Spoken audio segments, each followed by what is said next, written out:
আজি গাহৰি মাংসৰ লগত ৰঙালাওৰ শাক বনাবলৈ। তুমি সোৱা যেতিয়া দুচকু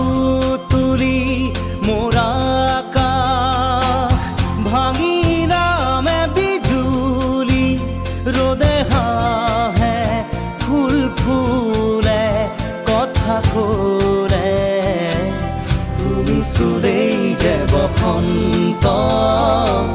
ধুমুহাও যে প্ৰশান্ত